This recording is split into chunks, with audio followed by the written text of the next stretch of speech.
계속해서 구약 31번째, 구약연구 31번째 되겠습니다. 오늘은 신명기 6번째 시간인데요. 지난 시간에 이어서 연약한 자들, 죄가 이 세상에 들어온 이후로 또 신체적으로 상황적으로 약한 자들이 이 세상에 있기 마련이고요. 또 힘이 있고 강하면 강한 자가 되고요. 그래서 하나님께서는 그 연약한 자들에게 잘 대할 것을 말씀해 주셨는데, 지난번에 24장을 중심으로 살펴보았고요.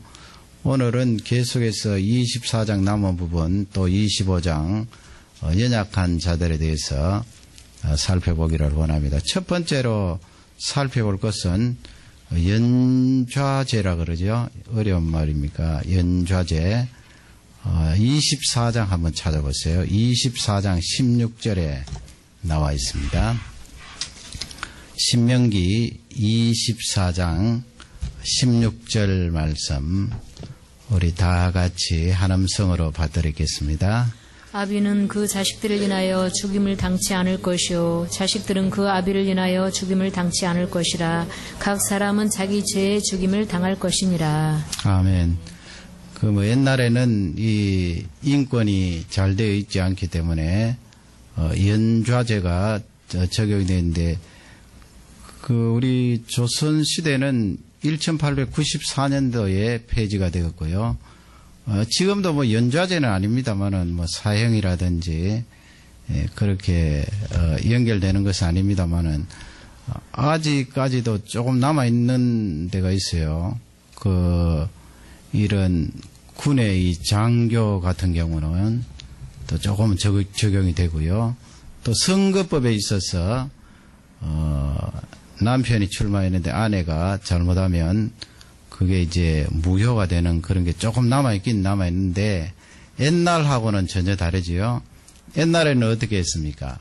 왕을 반역한다든지 또 나라에 쿠데타를 일으켜서 모반을 꾀하다가 붙들리게 되면 그 당사자만 잡혀서 죽는 것이 아니고 그 당사자와 연결된 모든 가족들, 삼족이라 그럽니까? 삼족. 자기 친가, 또 자기 외가, 또 아버지 쪽으로 올라가서, 아버지는 친가니까 아버지 쪽 외가, 또 3대라 그럽니까? 아래쪽 위쪽에서 아버지 쪽 자기 자신, 또 아들대, 또 손자대까지 이렇게 삼촌, 사촌, 육촌, 팔촌까지 다 그렇게 사형을 시키지 않았어요. 한 사람이 잘못하고 죄를 지었는데 온 가족들, 심지어는 친척뿐만 아니고 이웃에 있는 친구들까지 아는 사람 연관이 되면 다 그렇게 생명을 끊었는데, 그런 것이 불과 존속된 것이, 폐지된 것이 얼마 되지 않았습니다. 그러나 성경 말씀은 지금부터 약 3,500여 년 전에 연좌제에 대해서 말씀하시면서, 연약한 자들 아니에요. 되게 힘을 가진 사람들이 그렇게 연좌제를 적용을 해서 온 가족들, 친척들을 몰살시키는데, 거기에 당하는 사람들은 연약한 자들이에요. 성경 말씀은 그렇게 하지 마라고 말씀했습니다. 아들의 죄 때문에 아버지가 생명을 잃는다든지, 또 아버지의 죄 때문에 자녀들이 생명을 잃는다든지 그렇게 하지 말 것을 철저히 당부를 했습니다.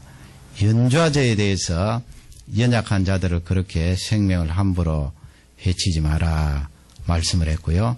두 번째 이제 살펴볼 것은 24장 14절 15절 말씀인데, 품꾼에 대한 이야기예요. 품꾼이라 그러면은 하루하루 벌어서 먹고 사는 사람들 아니에요. 옛날에는 더 심했겠지요.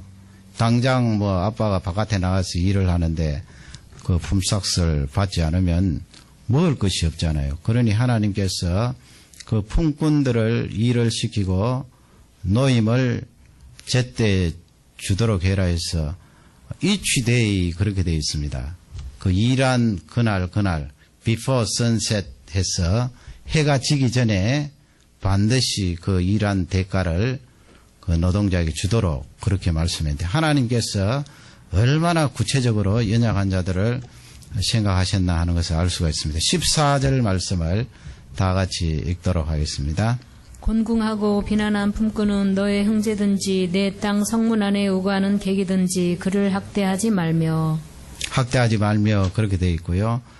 학대할 수 있는 내용이 이제 15절에 나와 있겠지요. 15절을 다 같이 읽겠습니다. 그 품삯을 당일에 주고 해진 후까지 끌지 말라. 이는 그가 빈궁함으로 마음의 품삯을 사모함이라. 두렵건대 그가 너를 여호와께 호소하면 죄가 내게로 돌아갈까 하노라. 아멘. 그날 벌어서 이제 받은 임금을 가지고 쌀을 사고 또 반찬을 사고 그렇게 해야 되는데 그 주인이 일을 시키고 대가를 주지 않으면 어떻게 먹고 삽니까? 그러니 너무 배가 고파서 집에 돌아가서 하나님 아버지 억울합니다. 주인이 힘 있다고 품삯을 오늘 일한 거 주지 않습니다. 그거 뭐 이야기하다가는 또 당장 잘릴 것 같고 그 억울하고 배가 고프니까 아이들과 함께 하나님 앞에 호소를 하면 하나님께서 들으시고 죄 있다 그렇게 주인에게 정죄한다는 거예요. 그 해가 지기 전에 그 일한 노동 대가를 지불하도록 해라 그렇게 말씀을 하셨는데요. 25장으로 한번 넘어가 보세요. 25장 4절에 보면은 그 비슷한 내용이 나와 있는데요. 25장 4절을 다 같이 읽겠습니다. 곡식 떠는 소의 입에 망을 씌우지 말지니라. 예, 간단하게 여러분 그 말씀은 사도 바울이 인용한 말씀인데 잘 알죠. 곡식 떠는 소의 입에 망을 씌우지 말라 그러는데 우리 번역에 곡식 뜨는 그렇게 돼 있는데 그게 도대체 무슨 말씀입니까? 거기 뜬다는 말씀은 타작한다는 거예요. 타작. 그 팔레스타인 지방에는 그 타작을 할 때 추수를 먼저 밀이나 보리를 거두어 드리고 그것을 이제 마당이라든지 아니면 벌판에서 타작을 해야 되잖아요. 그 달라붙어 있는 그 알맹이 이삭을 이제 떨어서 거기에 그 곡식 알맹이들을 거두어 들여야 그 다음에 정미를 하고 쌀이 나오고 보리가 나오고 밀이 나오지 않습니까? 그 이스라엘에는 두 가지 방법이 있는데 하나는 뭐 우리 한국처럼 단단한 이런 마당 같은데 곡식을 쫙 이렇게 펼쳐놓고 막대기 같은 것으로 말이죠. 막 두드리면 그 이삭 알맹이들이 떨어질 것 아니에요. 그 다음에 도리깨라는 것이 있어서 그것을 가지고 이제 이삭을 두리치면은 거기에 알맹이가 떨어져서 그것을 모아서 이제 갈아서 먹게 되고요. 그 다음에는 이제 큰 이런 판자에다가 구멍을 뚫어서 거기에다가 이게 돌을 끼워 넣어요. 좀 날카로운 돌을 여러 개 구멍에다가 돌을 단단하게 그렇게 끼워서 그 판자 무게, 돌 무게 때문에 상당히 무거울 거 아니에요. 그러면 이 낙이나 소를 메어서 그 판자를 이렇게 끌고 다니도록 그렇게 간다는 거예요. 타작을 할 때. 그럴 때 이제 그 소가 곡식 알맹이를 주워 먹을 것 아니에요. 자기도 배가 고프니까. 그럴 때 망을 씌워서 주워 먹는 그 입을 막지 않도록 해라 그런 말씀인데 이것은 물론 뭐 소에게도 적용이 되겠습니다만은 그 앞쪽에 우리가 14절 15절 읽었던 내용처럼 일하는 일꾼에게 품삯 먹을 것을 제대로 주도록 해라 하는 그런 말씀이 되겠습니다. 고대에 여러분 벌어 먹고 사는 것이 얼마나 힘들겠어요. 요즘은 뭐 가난하고 또 장애가 있고 이 재정적으로 능력이 안 되면 뭐 국가서 복지가 있어서 도와주고 최저 생계비도 주고 그러지만은 옛날에는 뭐 어디 그것이 되어 있나요? 자기 일해서 벌어들여서 곡식을 사서 먹지 않으면 굶어 죽어야 되거든요. 그러니 하나님께서 그 부분에 연약한 자들, 근로자들 위하여 대가를 반드시 지불하도록 해라. 그런 말씀을 허락해 주셨습니다. 그 다음에 또 세 번째로 살펴볼 것은 가난한 자예요. 가난한 자. 다시 24장으로 돌아가서 24장 19절, 20절, 21절 그렇게 나오는데 19절 우리 다 같이 읽도록 하겠습니다. 내가 밭에서 곡식을 벨 때에 그 한 뭇을 밭에 잊어버렸거든. 다써 가서 취하지 말고 객과 고아와 가부를 위하여 벌어두라. 그리하면 내 하나님 여호와께서 내 손으로 하는 범사에 복을 내리시리라. 아멘. 거기 곡식을 벨 때에 그렇게 되어 있는데 낫을 가지고 이렇게 밀을 베고 하는 그 작업이라기보다는요. 거기서 말씀하시는 것은 when you are harvesting in your field 그렇게 되어 있는데요. 그 내용을 보면 이제 낫으로 이렇게 베어서 단을 이렇게 묶잖아요. 단을 묶은 뒤에 이제 타작을 하기 위해서 그 단을 이제 옮기고 하는데 농부가 이렇게 농사를 하다가 이렇게 놓쳐버리는 경우가 있어요. 단을. 그 집에 가서 가만히 이렇게 생각해 보니까 그쪽에 있는 단을 내가 치우지 않았네. 그걸 기억하고 다시 밭으로 가서 그 단을 집으로 가져오지 말라는 거예요.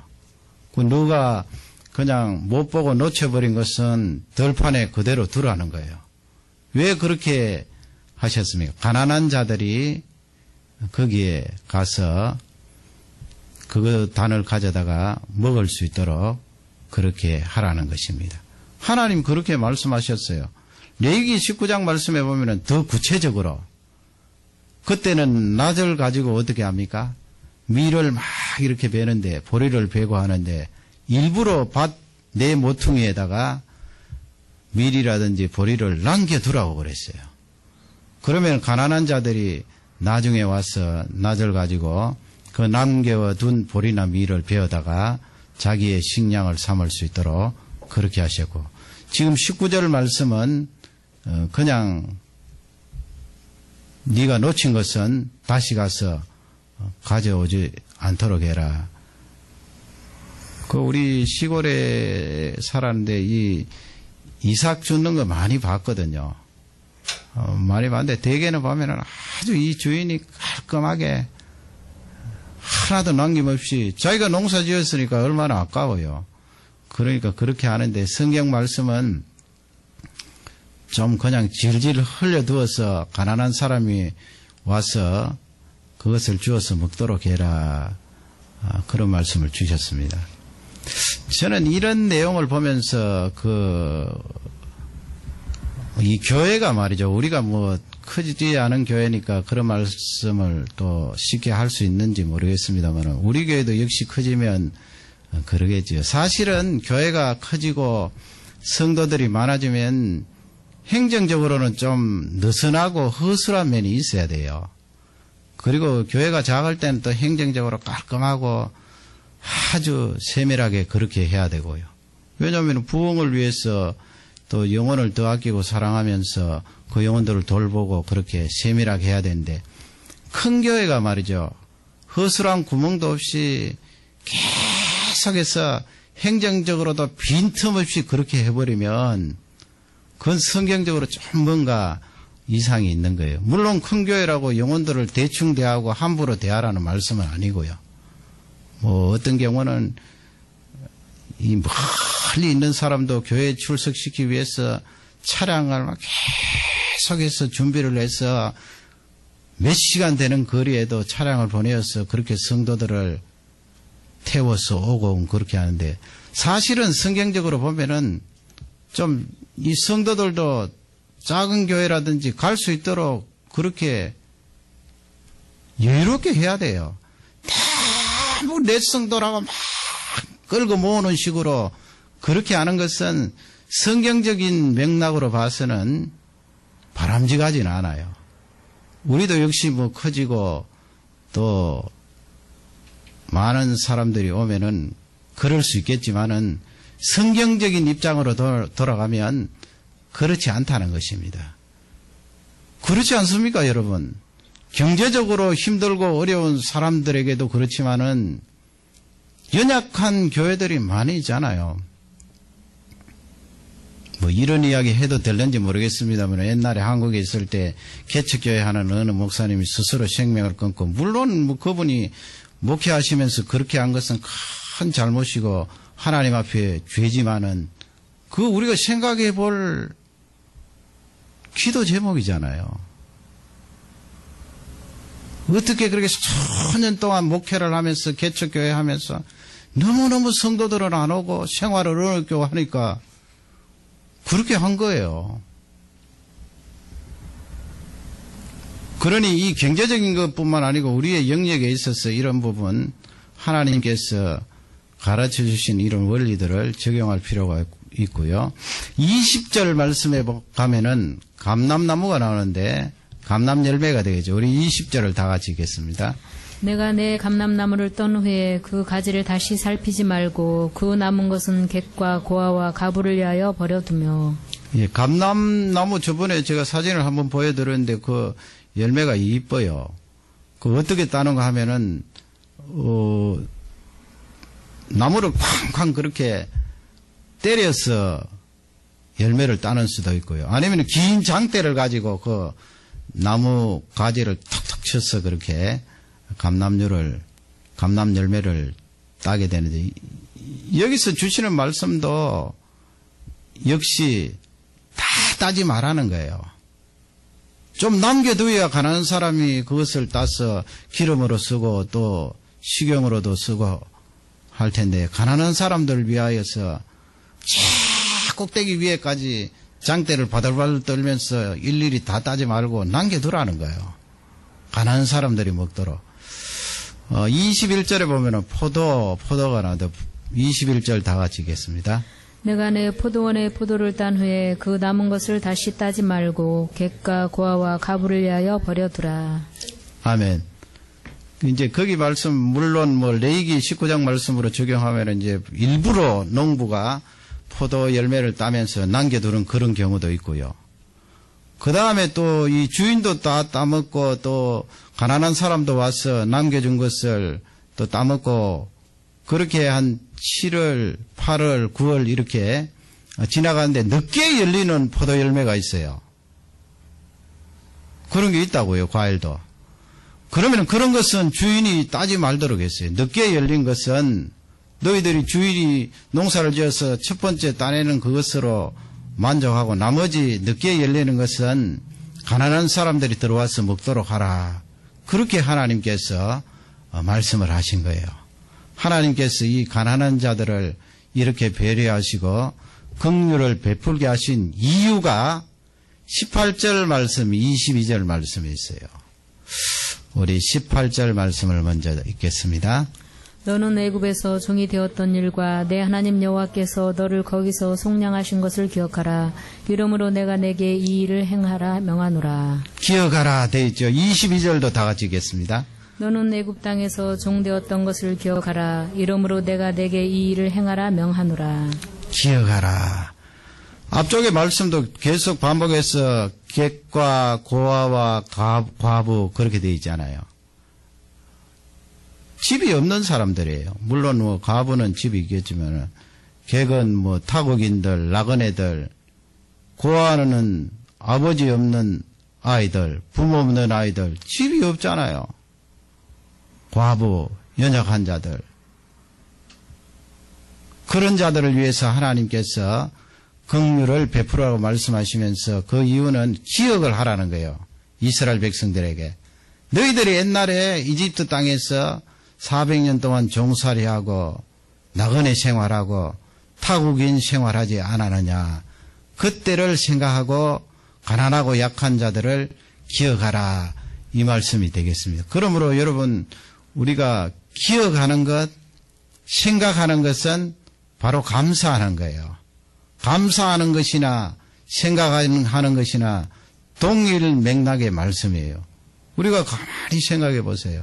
하나님이 나를 건져주시고 살려주시고 오늘까지 있게 하시고 오늘까지 도와주시고 하나님 은혜 감사합니다. 연약하고 부족한 나를 이렇게 도와주셨네요. 그러므로 저도 이 약한 사람들에게 긍휼을 베풀겠습니다. 그것을 기억하라는 귀한 말씀입니다. 이스라엘 백성들이 이렇게 연약한 자들에게 잘 대해지고 또 연약한 자들에게 긍휼을 베풀므로 구원을 받았나요? 아니에요. 하나님께서 그들을 하나님 자녀 삼아주시고 하나님께서 우리를 예수 그리스도로 말미암아 하나님 자녀 삼아주시기 때문에 그 은혜를 기억하고 감사하면서 가난한 자들, 약한 자들에게 긍휼을 더하여 주는 것입니다.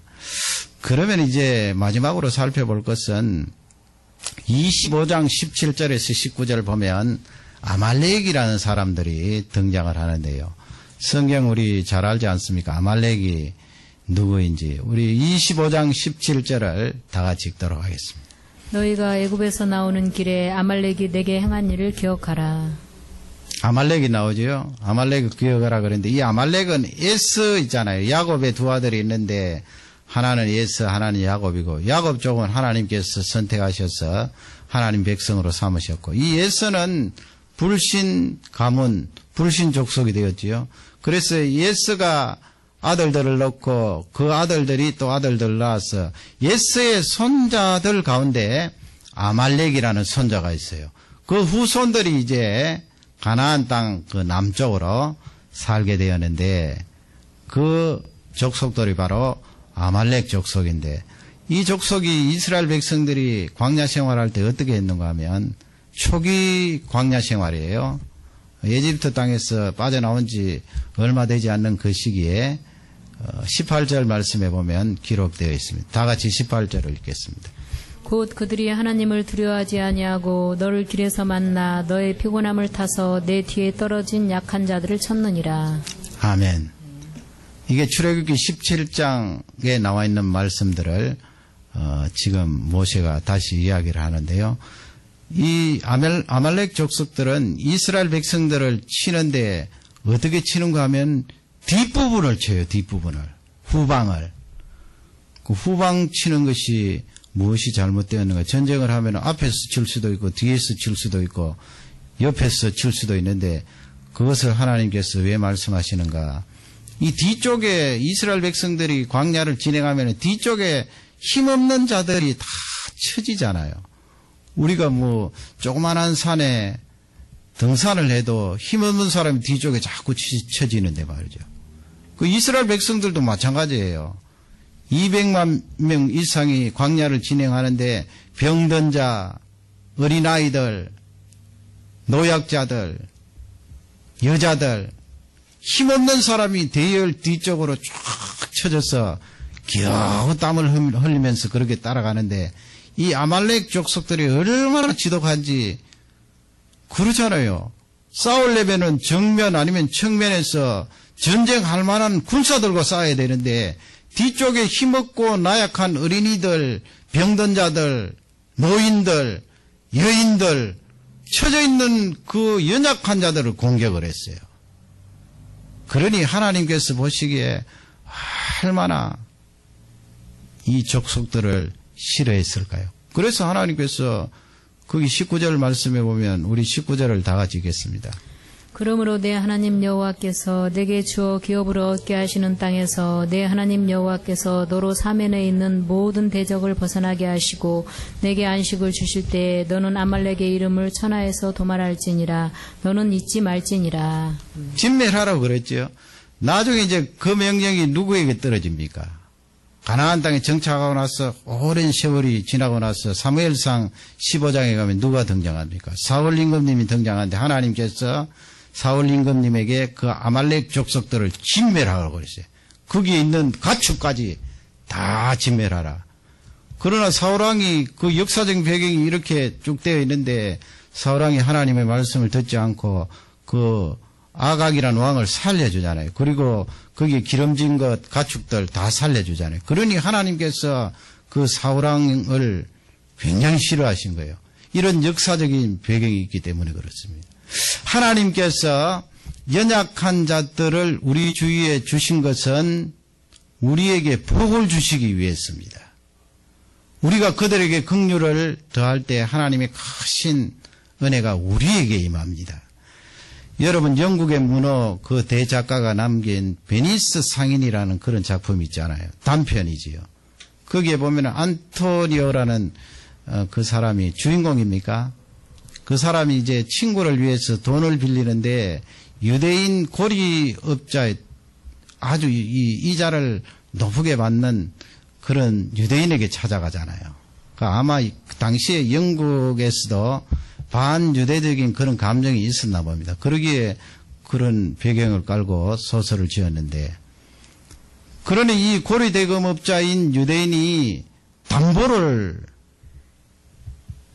잡히라고 그러잖아요. 그래서 안토니오가 가지고 있는 그 배들을 다 담보로 잡히고, 그것도 이제 만족이 되지 않으니까 나중에 뭘 해요? 안토니오 너 심장에서 가장 가까운 가슴살 1파운드를 담보로 잡히라고 그러는 거예요. 죽이겠다는 거예요. 너 만약 이 돈을 돌려받지 않으면 가슴살 1파운드를 옛날에 떼내면은 살 수가 있나요? 결국 안토니오가 이 배도 다 파산이 되고 갚지 못하게 되니까 이제 살찜을 떼겠다고 그러는 게 1파운드를. 재판이 벌어지잖아요. 그 재판의 판결이 무엇입니까? 안토니오의 살점을 1파운드 떼가되 피는 흘리지 마라 그랬잖아요. 만일에 피 한 방울이라도 흘리면 너의 재산 절반은 안토니오, 절반은 국가에서 회수하겠다. 그래서 그 유대인이 진 거예요. 뭐 다른 맥락에서 여러 가지 그 주제를 그 소설에서 잡을 수 있습니다만은, 그 가운데 우리가 오늘 이 본문과 연결해서 보면 그 유대인 고리업자는 지독하게 긍휼이 없는 사람이에요. 아니 뭐 담보를 잡히다가 나중에 정 믿지 못하겠으면 그냥 안 빌려주면 되지 말이죠. 사람의 살점을 담보로 잡아요. 그 생명을 돈과 바꾸겠다는 거예요. 그런 것은 하나님이 보실 때는 긍휼이 없는 인간으로 판단을 내리셔요. 예수 그리스도로 말미암아 구원함을 받은 우리는 긍휼이 있는 그런 존재가 되어야 됩니다. 그러면 여러분 여기서 우리가 생각해 볼 것은, 우리 주위에 연약한 자들 많고 가난한 자들도 많고 그렇지만은 현대에 들어와서는 복지가 어느 정도 잘 되어 있고, 사실은 뭐 저 캐나다만 해도 가난한 자들 우리가 크게 도와줄 그런 필요가 없는 나라 아니에요. 다 파산이 되고 먹고 살지 못할 정도로 되면은 나라에서 준다고요. 풍성하게 주지는 않지만은 주는데, 이 구약 성경을 가지고 이제 가난하고 연약한 자들 이 부분만 계속해서 강조하면 우리가 물질로 그들을 밀어주고 또 다른 면에서 그들이 살아갈 수 있도록 도움을 주고, 이렇게 강조하기보다 우리는 이미 신구약 성경을 다 가지고 있기 때문에 더 중요한 것은 무엇입니까? 그들을 물질로 세워주고 도와주고, 그것도 중요하고, 그런 사회 구원도 열심히 하나님의 교회가 감당을 해야 되지만은, 객과 고아와 과부가 어떤 존재입니까? 의지할 대상이 없는 존재 아니에요. 그 사람들이 어디에 누구를 의지합니까? 거기에다가 고아와 나그네와 외국인들은 집이 없는 사람들이에요. 의지할 집이 없고 의지할 사람이 없는 그런 사람들이에요. 이것을 여러분 영적으로 한번 적용해 보세요. 우리가 살고 있는 이 세상에 복음을 모르는 연약한 자들이 너무나 많습니다. 그들에게 도움을 줘야 됩니다. 물질적으로 도와주는 그것도 중요하지만 더 중요한 것은 그들이 세상을 떠나면 갈 집이 있나요? 예수님께서 내 아버지의 집에는 거할 곳이 많도다 그랬는데 그들이 어디로 갑니까? 그 많은 하나님 아버지의 집에 들어갈 수가 있나요? 복음을 모르고 혹은 복음을 들었어도 믿지 않는 사람들이면 그 아버지의 집에 들어갈 수가 없잖아요. 그러니 우리는 이 양측면을 다 생각하면서 하나님 아버지 앞으로 갈 집이 없고 의지할 대상이 없는 그 영혼들을 향하여서 하나님의 말씀을 전가하고 그들이 다시 일어나서 하나님을 만나고 의지할 절대자를 체험할 수 있도록 그들에게 복음을 전하는 귀한 은혜를 다해 주옵소서. 사명을 감당하고 기도를 해야 될 것입니다. 이것은 신구약 성경이 우리에게 알려주시는 귀한 외침입니다. 왜 너희들을 일찍 불렀는가? 왜 하나님의 자녀로 삼았는가? 선택된 백성으로 삼았는가? 복음을 전하라는 거예요. 건지라는 거예요. 내가 너희들을 도구로 사용하겠다는 말씀입니다. 이 말씀을 계속해서 우리는 외치면서 내 주위에 있는 연약한 자들 그어야 될 것입니다. 하나님 없으면 연약한 자들이지요. 겉으로는 강하겠지만 겉으로는 아무 염려 없는 것 같지만 하나님 없으면 복음 없으면 연약한 자예요. 불쌍한 자예요. 그들을 위하여 기도하고 복음의 도구가 되어서 많은 영혼을 살리는 귀한 종들이 되시기를 주님의 이름으로 축원합니다. 우리 다 같이 기도하시겠습니다. 하나님 아버지여 감사